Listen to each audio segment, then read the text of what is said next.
Welcome to the Arrowhead Addict podcast. My name is Matt Conner. I'm graced with the presence of my man, Sterling Holmes. How are you today, Sterling? Doing well, man. It's beautiful outside. It's gorgeous. How beautiful is it there? Is it beautiful and hot there? Because that's what it is here. Steamy. Very steamy. I took the doors off the Jeep. That kind of steamy. Yeah. But that's like a good feeling. That's like windows down and doors off. Not just windows down, doors down. It's like you're exposed. Oh yeah, if I get hit by a car, I'm toast, dude. If some car decides to T-bone me, I am warm, buttery toast. Dude, you've been sweaty about a few things lately, including like you still have draft fever. Like after a week, you still have like Kansas City Chiefs draft fever.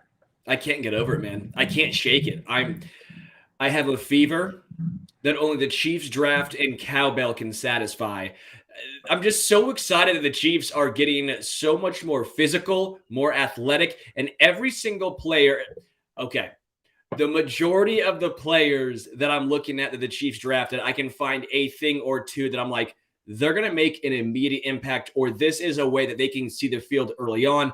This is something they do that it was currently missing on this Chiefs roster. It's exciting when it feels like there were question marks about certain situations or areas, and you see the draft happen, and sure, they've not played a snap yet, but on paper, what we think is going to happen, the potential, it just looks so promising as if they just nailed those holes. It's crazy to me how we were talking about the team just a couple weeks ago. And then the way that we're talking about the team now.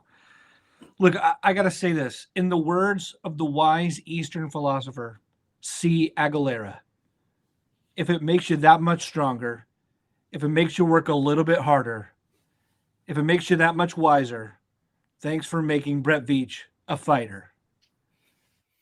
Thank you, Christina Aguilera, for that. That really didn't work. I thought I'd work in a Christina Aguilera joke, and it just didn't work. Brutal. Folks, we're at the top of the podcast.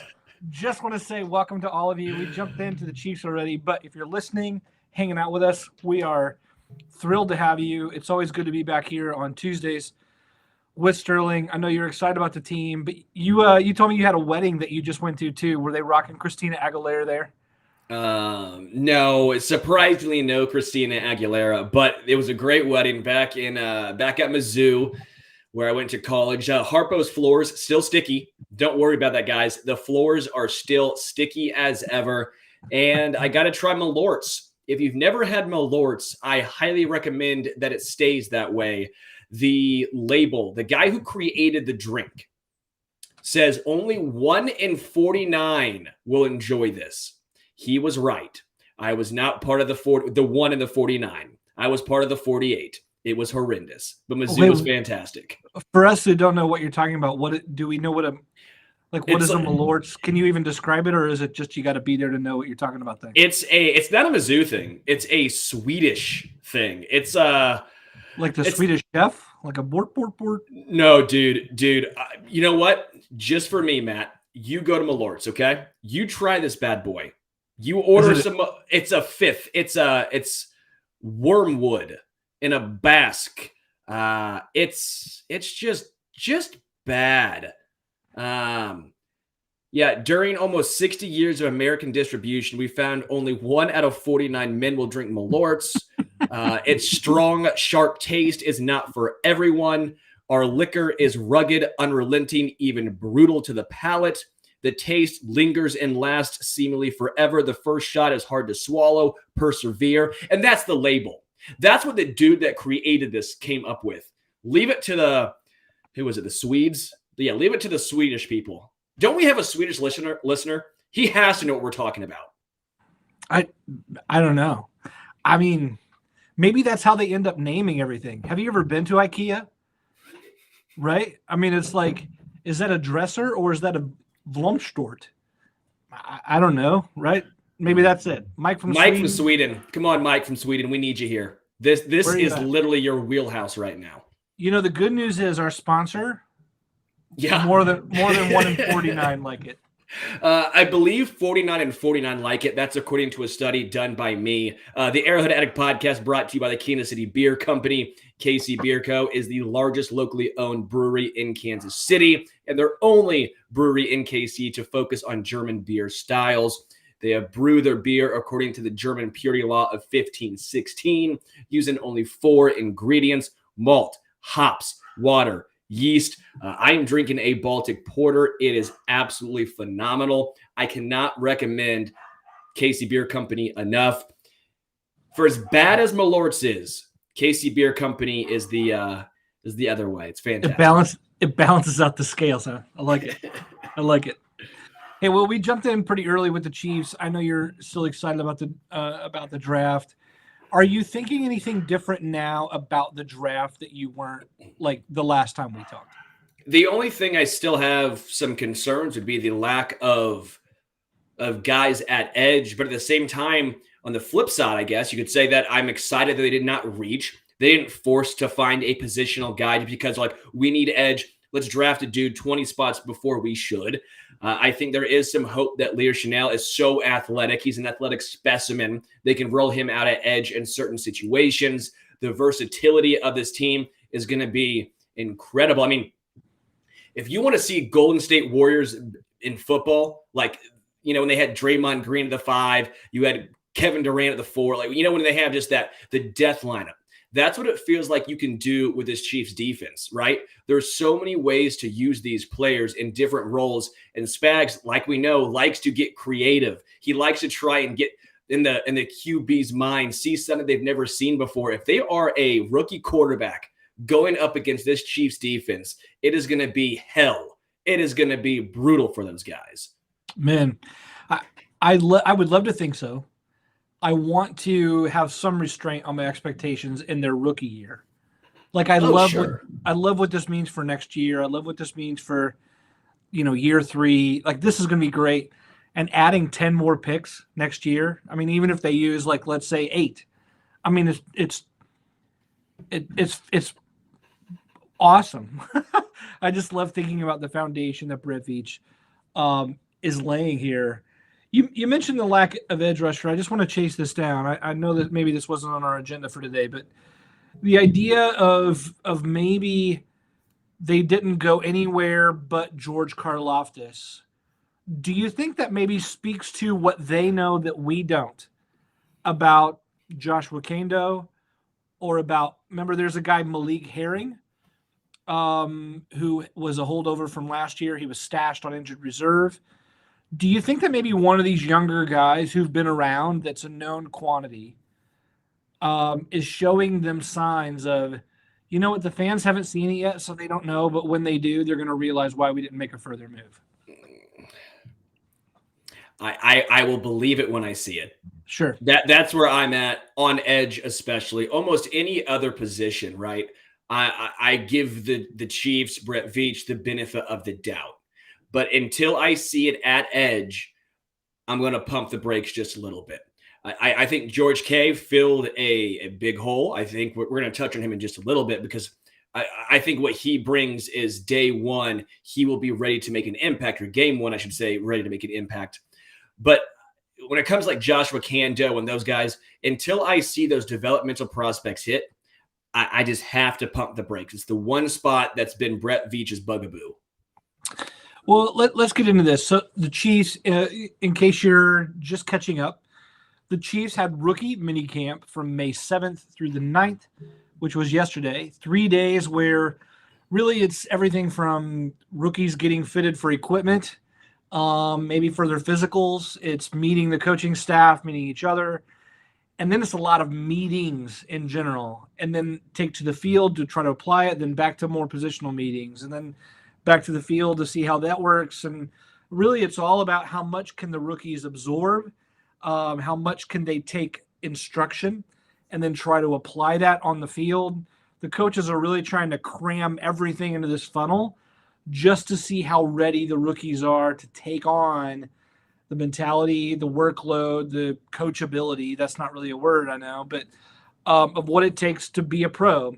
And some guys do it really well, and some guys are not going to take to that really well.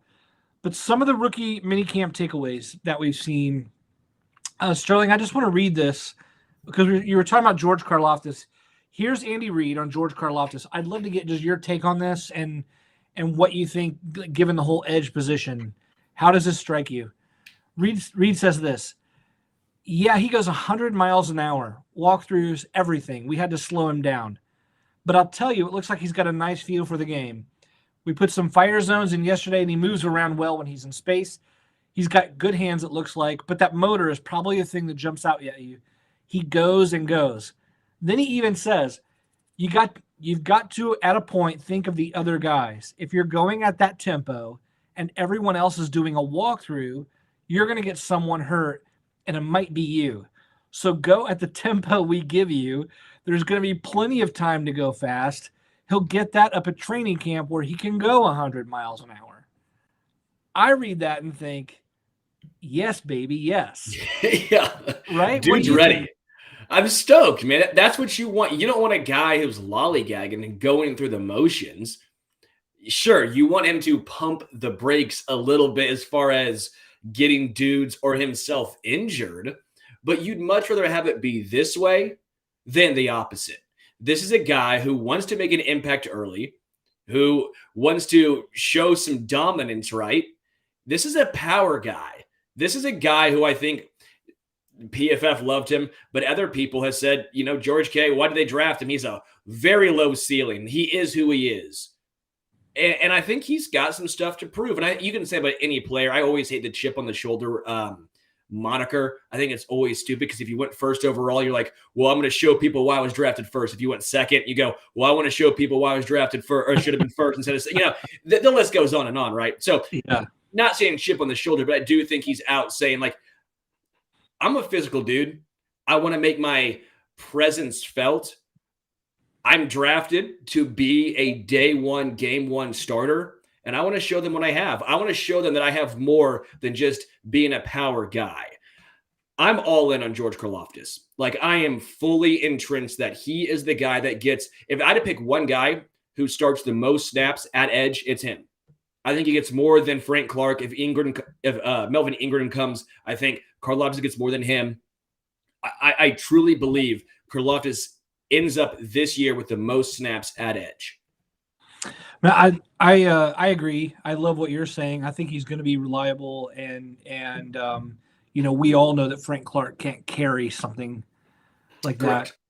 that. Here's what I love about that quote, because it just, in general, reporters, Andy Reid, even his teammates came away like impressed with what Karlaftis had to bring, right?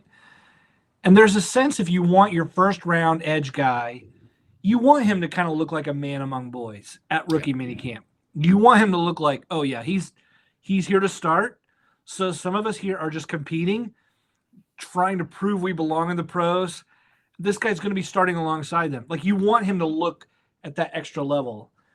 But not only do I love that, I love the fact that, like, some of these guys who are newer, their agents are probably telling them, you go 100 miles an hour no matter what's going on. You make them notice you turn their heads, you show up early, you stay late, you like that kind of extra.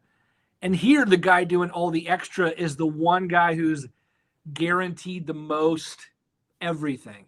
Yeah. And he's playing like some scrappy D2 guy who's trying to show everyone how much he belongs. So I know, like, I agree with you. I hate sports cliches in general, and it is totally overdone, the chip on the shoulder thing. But there's some drive here. I'm just old. I'm old enough to remember when Tamba was taken in the first round, and he had his detractors. But one thing everyone loved about Tamba was the motor. They're like, the motor never stops, right? Until the whistle plays from first down. Like, it doesn't matter. He's always going. And I think maybe there's that dog in the fight, so to speak, in Karlaftis. And I don't know how fans are going to be able to resist, like, falling for this guy who never says die. It's almost what Frank Clark was his first couple years, maybe here, that playoff run when the motor was just incredible, did not give up. The past year and a half, it felt like that motor gave out. Look like my Jeep out there, right? You're having some engine issues. The converter went out. Like that. That's what it felt like with Frank Clark. And maybe it's an age, maybe it was couldn't stay healthy situation, but it's that motor that does not quit. It seems like George Karlaftis is going to have a motor that does not quit. Really quickly, we're seeing a lot of comments as far as some veteran signings. I want to touch on this. When it comes to Jadeveon Clowney, a lot of the people that I have talked to that are much more in the know than myself have basically said, Clowney's not coming to Kansas City. Don't know why. They don't know the reason, but for some reason it's they're just never going to do Jadeveon Clowney. They've had opportunities obviously in the past, and just for some reason there's something there. Don't know why. They don't know why. They couldn't tell me why, but they just said that was something to keep in mind. So I would love Jadeveon Clowney too, at least on paper. It makes a lot of sense for Kansas City, but everything that I have heard screams that's not going to happen. Let's not forget that Melvin Ingram is still there, that the Chiefs applied a tender on him that at least gives them a comp pick. Also, there's the possibility, and maybe even some of the names here in the comments are insinuating this, there is the possibility of upgrading the interior next to Chris Jones or behind Chris Jones with a guy. John F. asks about what about Larry Ogunjobi, who actually signed with the Chicago Bears. Remember, Ogunjobi played against the Chiefs really well with the Bengals, had a good run last year, great season last year. He signed with the Bears and then failed his physical, and then they didn't retry that deal. So he's still floating out there. Speaking of the Akeem Hicks, also Bears, still out there. The Chiefs have depth at that position, but they don't have the ceiling. It's the same thing at cornerback. You have these positions that are stocked, but there's still also room to improve. And so if the Chiefs wanted to get deeper there, they could do that if edge is proving elusive. Like if Ingram doesn't want to come or they don't like Clowney or some of the other options there, really all across the front. Do you want to see them make a move there? Is it just curious kind of what you're hoping for before the season starts?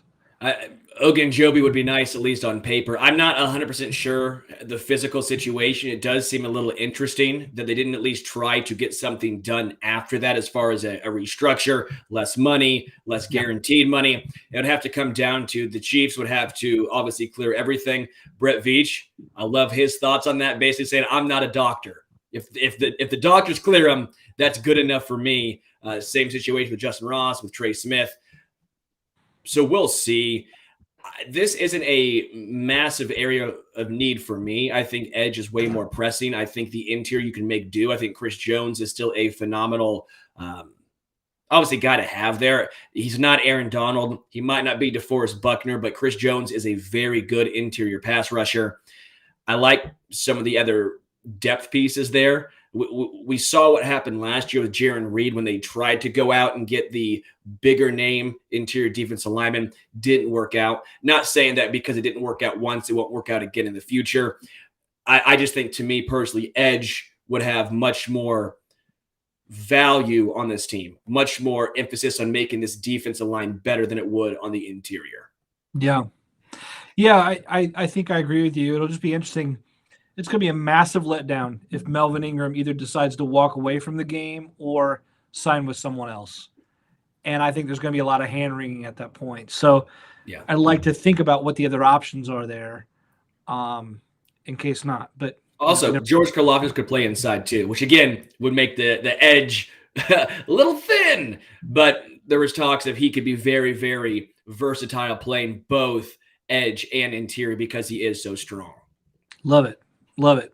Maybe all we need to do is release every player and just play George Karlaftis up front, like 1-on-5, and just see what we get. Like just 100 miles an hour. I want to move on with a few more mini camp takeaways because, we've talked a lot about Tyrann Mathieu. He's now gone. New Orleans Saints. He got his money, so good for him. We've talked all that out. But then what I love here, Trent McDuffie, the first of 2 first-round picks by the Chiefs. He, like other people have made that comparison that he's a playmaker. He's a smaller player who plays bigger and doesn't let you think about his size. He he gets the plays done, and you're like, well, who cares how tall he is because it's Tyrann Mathieu. It's the same thing with McDuffie. And McDuffie, even at minicamp, was the one saying, he goes, hey, you guys know Tyrann Mathieu. That's me. So, like, do we just lose one Tyrann Mathieu only to bring in another one? I love the moxie on this guy. He's like, look, I'll make the comparison for you. You don't have to do it. I'll do it myself.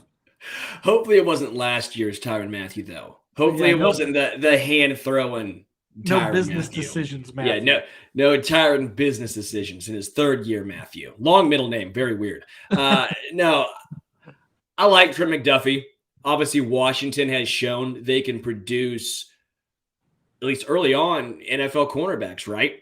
The height is an issue. The arm length is an issue. But everything else, he tests out, grades out very, very well at. I'm with you. It's one of those situations where it's like, sure, he might not be the biggest guy, but if you do everything else well, it might not matter. From all accounts, he's a solid tackler. He can get in there. He can be versatile. And this kind of goes to the point. The Chiefs are trying to get more athletic. They're trying to become more physical. Even if it's not tall, he's a physical guy. They're just more speed. I like the moxie. I want to wait and see because Tyrann Mathieu may have been the best free agent signing in Chiefs history for those 3 seasons, right? Like that was just incredible. But you got to at least like the attitude when he says something like that. Yeah. I think, I don't know how well you remember, and it wasn't that long ago, but like there was a point when Marcus Peters, forget the drama if you can. If you could divorce Marcus from the personality that turned people off or the on-field antics that would drive people crazy and then later on people were like, oh, he's just being opportunistic.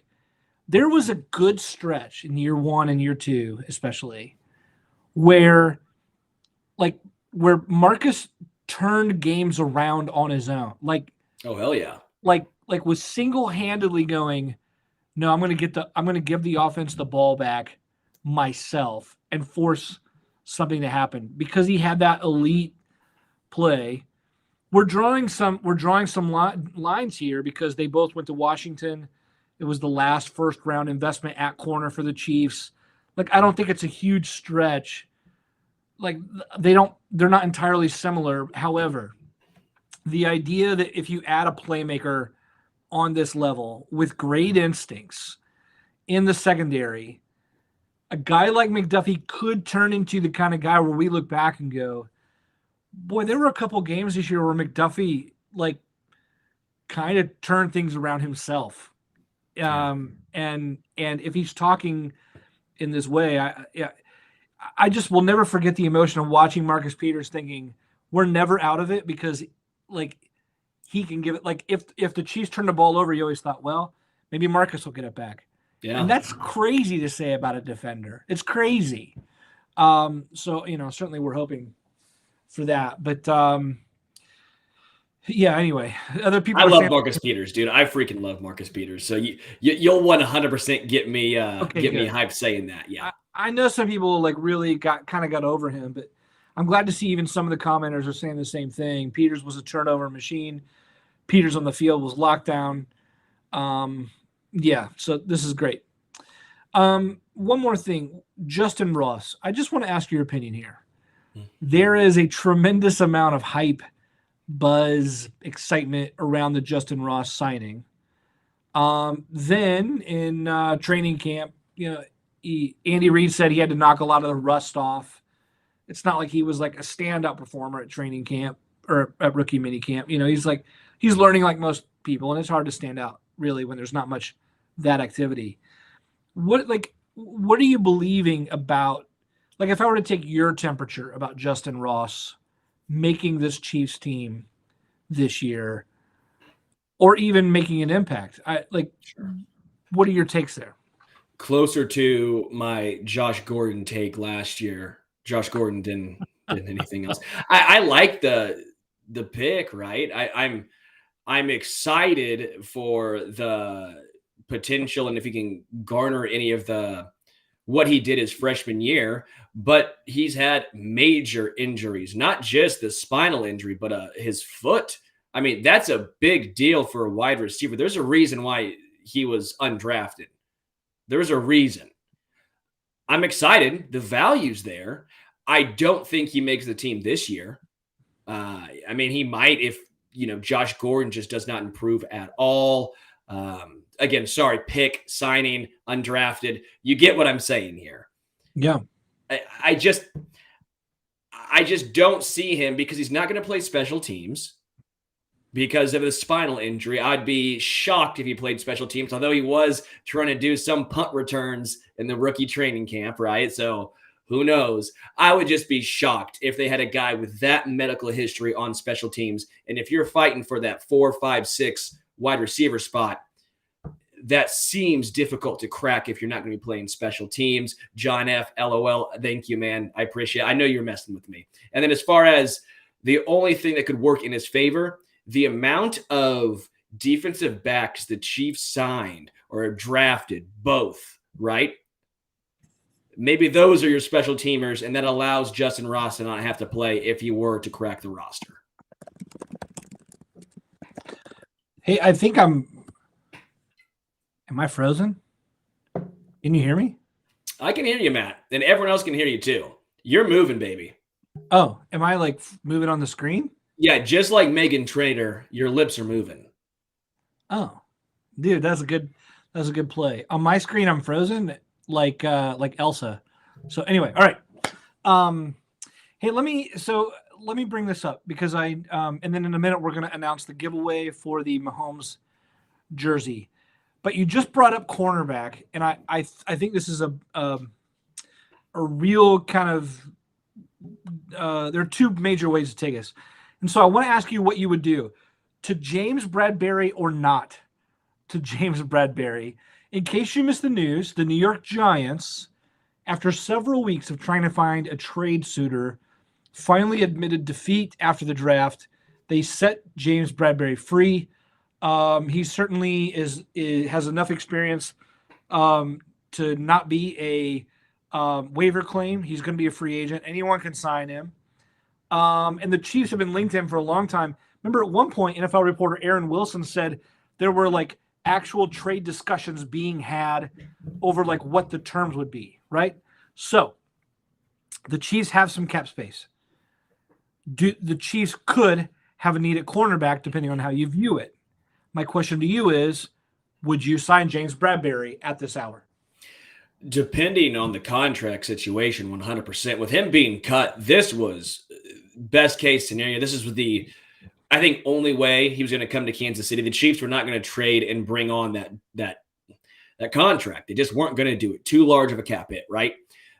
This opens up the door. The only issue is if you're James Bradberry, would you want to come here? There's a lot of new guys, young guys in the secondary. It's somewhat going against the whole premise of what this offseason has been for Brett Veach, which is getting younger, more athletic. James Bradberry is very good. He's very good. If it's just in a vacuum, I'm saying, yes, the Chiefs should take a look. The Chiefs should sign him. He automatically would be a starter, right? 100%. Him, McDuffie, L'Jarius Sneed. What's not to like about that? Rashad Fenton moves to your depth piece. I just don't know if Bradberry would either, A, want to come here because of all the young pieces, 2, if there's too much money involved, or 3, if the Chiefs are just saying this is a philosophical change we're doing where we're getting younger and more cost controlled. I just don't know if there's so many obstacles that this won't happen. Although, again, if I'm playing Madden, 100% bring me James Bradberry. If I'm playing Madden, I personally, I love it. And personally, I think I'd even be willing to pay a little bit more than maybe some other people would. James, look, everyone besides L'Jarius Sneed, everyone has a question mark, right? Rashad Fenton, we learned he's got a shoulder injury. They're saying we hope he's good by training camp. Okay. McDuffie, he can talk about being Tyrann Mathieu all you want. He's never played a snap of professional football in his life, right? So you have those issues there. Then the Chiefs picked 3 more guys in the draft. So you could say, oh, look at all the guys. But every one of those guys was a project chosen on day 3, and 2 of those guys were 7th-round picks. So no way am I going, oh, they took Jalen Watson, I don't need James Bradberry. Or, oh, they took Najee Johnson, I don't need James Bradberry. Okay, but Joshua Williams in the 4th. That's definitely a guy. A Fayetteville State prospect who's going to need a lot of time. Right? Sure. I'm not saying it's not possible for them to pony up. I'm saying, and I even get the other side. But here's what I love about Bradberry, right? Get this. Bradberry's missed 2 games in the last half decade. So already I'm like, love that reliability in a secondary that has a lot of new faces and question marks. Also, though, L'Jarius Sneed went to Louisiana Tech, by the way. So it's if we're using the small college 4th rounder. I totally get it. I get it. I get it, and I can even make that point too. But I would say this. Bradberry doesn't miss games. Bradberry is also like 6'1" and like 215. Like that dude's a thick corner. He's going to play the run really well. He's going to hold up really well. He can hang with your bigger receivers. The guy made a Pro Bowl just a year ago, and then last year played for a miserable Giants defense that could never get off the field because it's Daniel Jones quarterbacking on the other side, right? So I'm all in on Bradberry's talent. Yeah. I will say this. You just said, here's the other way the Chiefs could play it. The Chiefs have all these young guys. Why, if I'm fighting with myself, I say this. Why are you trying to make a signing in May when you don't know what your real needs will be until September? Like you have a trade deadline for this reason, right? So why spend money now when you maybe have options and maybe it won't be remember 2 years ago, we were all freaking out about cornerback before L'Jarius Sneed ever took the field. We were like, who do they have at cornerback? Rashad Fenton had not turned the corner. L'Jarius Sneed had not played a game. It looked like Bashad Breeland and the Pretenders out there in the secondary. Then they start playing, and then Fenton we're like, where the hell did Rashad Fenton come from? L'Jarius Sneed plays week 1 and looks amazing. You had Charvarius Ward suddenly turning into his own.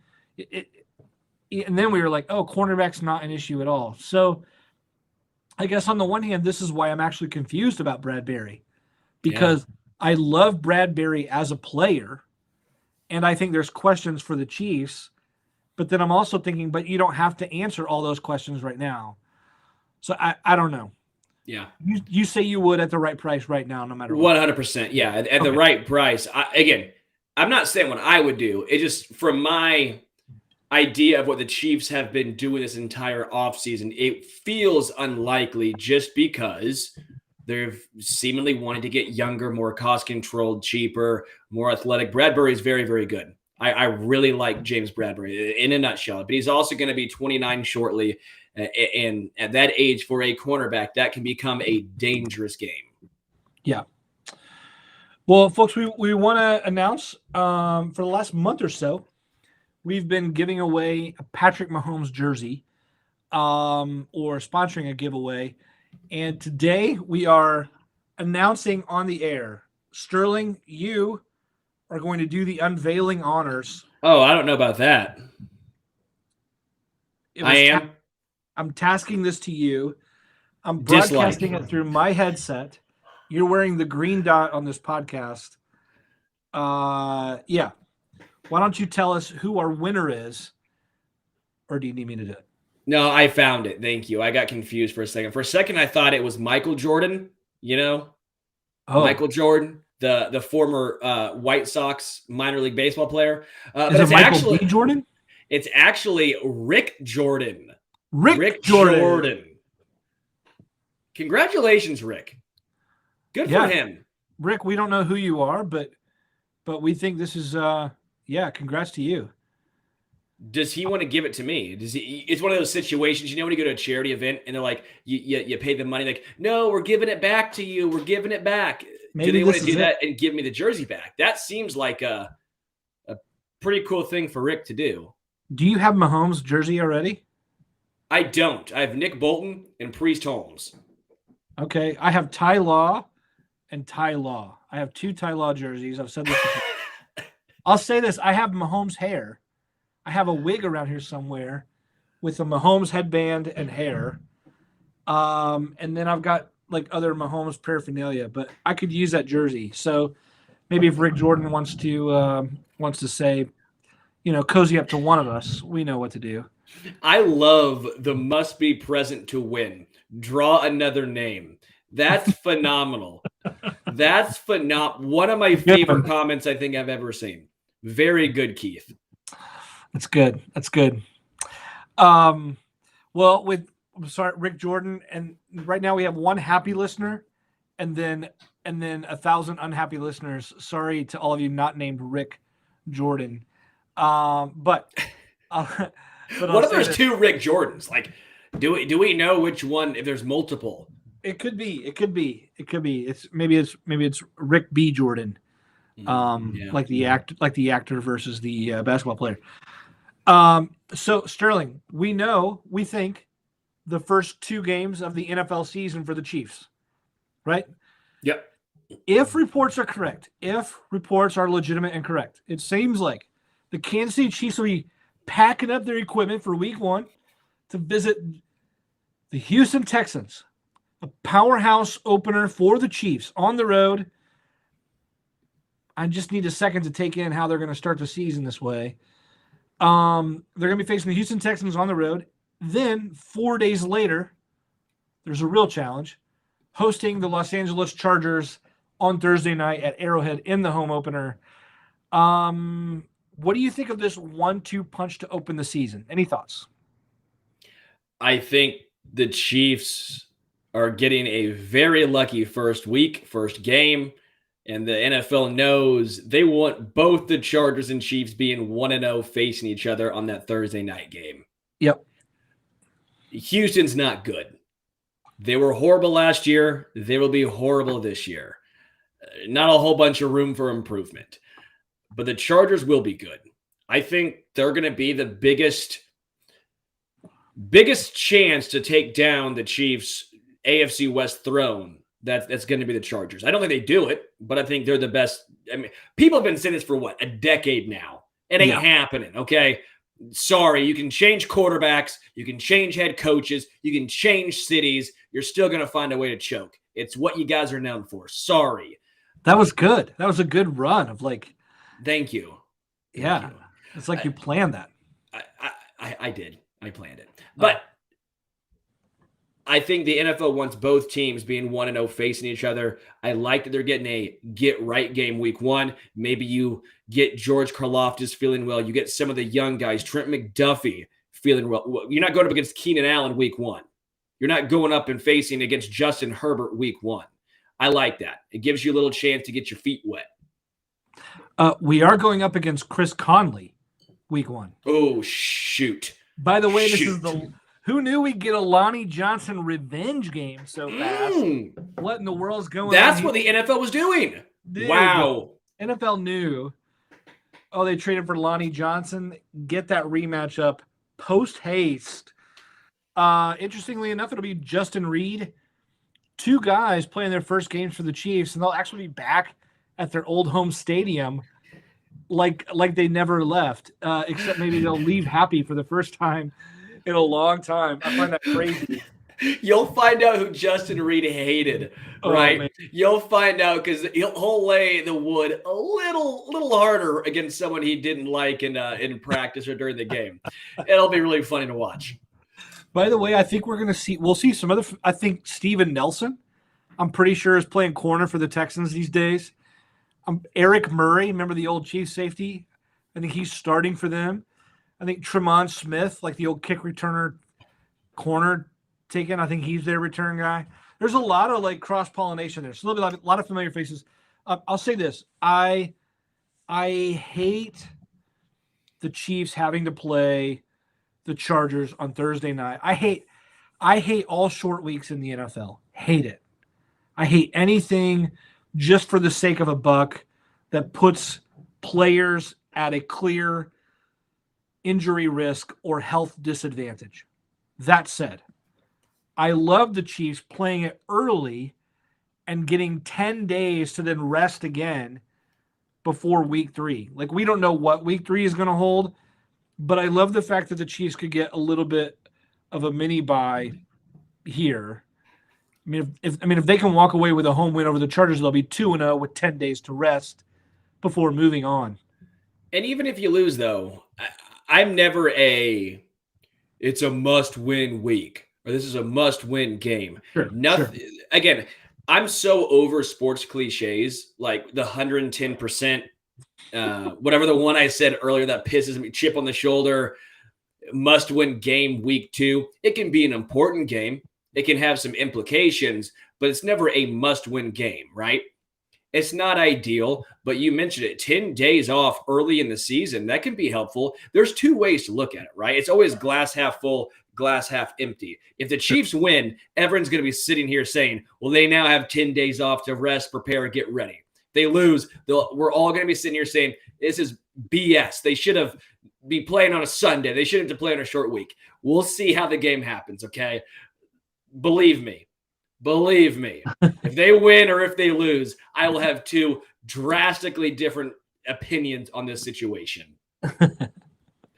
I do want to make an announcement very quickly. If you like the Arrowhead Addict podcast, please consider becoming a member of the AA family. Arrowhead Addict members get access to special emojis, loyalty badges they can use during our live YouTube streams. They can also get an invite to a private Discord where they can hang out with Matt Conner, myself, Richard, Verderam, Matt Conner.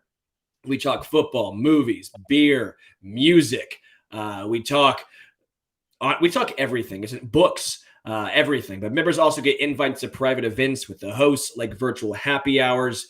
Check for the link about joining in the description of wherever you get this podcast. We do appreciate your support. Honestly, though, we couldn't do this without you guys, so appreciate it. Yeah. So we've been talking a little bit of a schedule. I just want to get your thoughts on, just in case if you're listening and you don't know, this is NFL schedule week, which means we're going to hear a little bit more leaks. Some more games are going to be leaked. And then finally on Thursday night, there's going to be a big schedule reveal. I'll actually be back here on Thursday night along with Matt Verderam and Patrick Allen. Maybe Sterling. I don't know if you're going to be here or not, but if you want to pop in, you can. What time? Sometime. Well, dude, I got to know. I have softball. I'm either hitting dingers and crushing beers or doing this. You know what? Maybe I'll just join live from field 1. Okay? Love it. Live rounding first base as I trip over my shoes and just eat a whole bunch of dirt. We will have 3 of us, if not 4 of us, here on Thursday night. Look out for details. We'll keep you posted. But we're going to have a live hour. We're going to have a live stream while the schedule is being revealed, giving our takes, insights, thoughts, taking questions, chatting with fans about the Chiefs schedule. So stay tuned for that. That'll be Thursday night. We will forego a podcast at the normal time that Verderam and Patrick will be here. It'll be on a little bit later. I'm assuming it's around 7 o'clock p.m. Whenever the broadcast starts, we'll pick it up a few minutes before and ride it all the way through. So look out for that. But I will say this, before the schedule is fully revealed, Sterling, do you have any hopes for the schedule? Do you have any fears about the schedule and in the way that things may play out for the Chiefs? Honestly, I don't care a ton because the Chiefs were first in the AFC West. They won the division, which means they have to play all the 1 seeds. It's how it works at this point. Last year was great. It was the NFC East, aka the NFC least. It is what it is. You know, the NFL is such a good product for a reason. They make it, or at least they try to make it as fair as possible, have as much parity as possible. It's not ideal when every other team in the AFC West got so much better. But if the Chiefs have to play more playoff teams than any other team, so be it. It gets them prepared. It gets them ready. If you want to look at it, the glass half full, that's what the Chiefs need to do. And so I'm okay. Whatever comes their way, Andy and Patrick and co. can handle it. Boy, that's such a sunny side up. I'll say this. The last 2 years, we've been blessed with a late bye week. I think what was like the bye week last year, I think was like week 12 or something. It was something similar in 2020. I think my biggest hope in the schedule reveal is that when they show the bye week, it's again in the second half of the season. Because if the Chiefs come up with like a week 5 bye, that could get really, really long, really quickly on the back end. By the way, how's your dog? Yeah, it's good. You can see the arm just waving. You can't even see the dog. You just saw my arm look like an inflatable tube man right there. It's pretty amazing. It's like you're putting on a like a puppet show for like a kid I can't see or something like that. Yeah. Also, the Thursday night football game, if you want to take the glass half full again, they get it out of the way early. You would be surprised if they had multiple Thursday night football games. So if you get the first one done, bodies aren't beat to bleep yet, right? So if you're going to have one more week, I think. So that's now done. Yeah. So if you're going to do that, you might as well get it out of the way early. That's the perfect time to have that happen. Yeah. Yeah. Other than that, I think I'm with you. I think a lot of people have a lot of different hopes or fears about the schedule, but I'd love to see us close with AFC West games. I mean, I think that's usually the way that works, but I'd love to see that happen. And then I'm hoping for a late round bye. And then pretty much that's it. I mean, we know, look, here's the thing. Just in case you need a primer, these are the teams that will be visiting the Chiefs at home this year. These are the home games for the Chiefs. In addition to the Broncos, the Raiders, and Chargers, which we know, we're going to see Josh Allen and the Buffalo Bills, Matthew Stafford and the Rams. We're going to see Drew Lock and the Seattle Seahawks, and Ryan, I ain't no mentor, Tannehill, and the Tennessee Titans. We'll also get Jacksonville Jaguars, so we'll get an up-close look at Trevor Lawrence for the first time. There are some games in there that should be pretty overwhelmingly in favor of the home team there. At the same time, we're also seeing Rams and Bills up close. Just to update you then on the road games. These are the games that are going to be the Chiefs will visit. You have Kyler Murray and the Arizona Cardinals. You have a potentially. Potentially. You have a rematch of last year's AFC Championship, except this time it's at Cincinnati. We have the aforementioned Houston Texans game. We will play Matt Ryan in Indianapolis with the Colts. You have, is it Trey Lance or Jimmy Garoppolo with the Trey Lance, baby.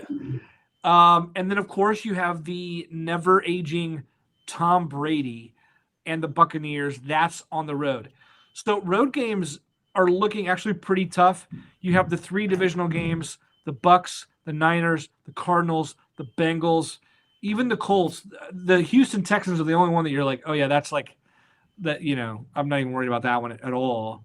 The home games are a little bit sweeter than that. But overall, when the schedule's revealed, it will probably look pretty tough front to back, which, as you said, their first place team, that's as it should be. Yeah. If it prepares them for the playoffs, that's all that truly matters. The 1 seed seems to be attainable, but very difficult. Buffalo, if you're a Bills fan, you're sitting here right now going, wow, the AFC West is going to beat up on each other while we get to play the Jets and the Dolphins and a Mac Jones team.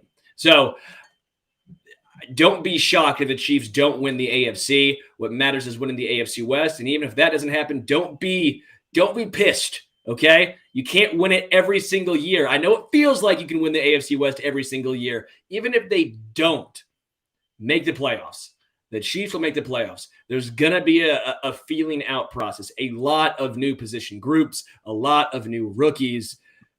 Just get right when the season matters most. That's all that matters. Totally agree. The team that we will see at the end of the year will be vastly different than the team that we will watch in week 1 at Houston. If they win early, that's great. But what matters most is going to be the maturation and the growth of this offense and a brand new defense as they move forward. Who they are in week 17 is really exciting to think about if things come together like we hope they would. Sterling, just one more minor note, and I just wanted to get your take on it because there's just a lot of competition among the pass catchers on this team. Let's end on a good note here. Andy Reid said, "Hey, our boy Jody Fortson may have tore his Achilles last year, but we're looking forward to maybe getting him back as soon as OTAs. That would be like in the next couple weeks. We may see Joe Fortson going up and grabbing some passes. Are you excited by what Jody Fortson brings this year? Are you nervous about the Achilles taking away some of his ability? It seems a really good sign that he's ready this early." It's a great sign. You're not going to be disappointed, right? Sure, there's some cautious optimism because anytime you tear your Achilles, that's a major injury. But guys will come back, and maybe it takes him a while to get his footing, even though he's medically cleared. Maybe it takes him a while to get his feet wet. Kevin Durant, right? That took him a little bit to get back to full strength. But I'm excited because Jody Fortson was a guy who was consistently on the outside looking in, finally found his way in, produced, and then got hurt. Let's see if he can pick up where he left off, even if it was over a year ago, and see what he can do. Because Jody Fortson looked like I don't want to say a game changer because that's unfair to put that high of expectations, but he looked like a nice piece. He looked like someone who could make some plays that was not Blake Bell, right? It wasn't just a blocking tight end. He was someone who could go out there, catch the ball, be a good red zone threat. I'm excited. If the Chiefs like a ton of their wide receivers, is Noah Gray's job in jeopardy? Yes. I think I'd agree. Well, I'm keen on Fortson. I'm anxious to see what he can bring as well. Honestly, I just feel that way about the Chiefs right now. I love what they've done in the draft. I like the overall depth. I think they're a little bit worse offensively than they were, but that's going to happen to any team that trades the best offensive weapon in the game. Overall, though, this team is primed for another run. Any announcements? Anything else you want to say before we get out of here? You guys are awesome. All the people commenting, all the people who leave reviews on basically anywhere, wherever you get your podcast. I always see it on Apple. Thank you guys. It's fun talking in the Discord, even when it's the most random stuff possible, even when it's just books. But seriously, we really appreciate you guys, and we could not be doing this without any of you guys listening, commenting, having fun with us, joking with us, calling us idiots, ripping on Matt, making fun of my hair sometimes because it looks like the emoji kind of looks like a turd. Thank you guys. I don't agree with that take. I think Sterling has nice hair. I think the emoji looks nice too. I'll say this. Yeah, I agree with Sterling. Thanks from all of us. We certainly appreciate you. There's so much great Chiefs coverage out there these days. I enjoy it myself, so I know you do. There's a lot of ways to spend your time, so we appreciate you guys. As always, come back Thursday night. The NFL scheduled live stream will be here. Matt Verderam, Patrick Allen, myself too. We'll be glad to have you ask your questions and just hang out in general. But until then, we'll see you in a couple days. Thanks again, and thanks for listening. Go Chiefs.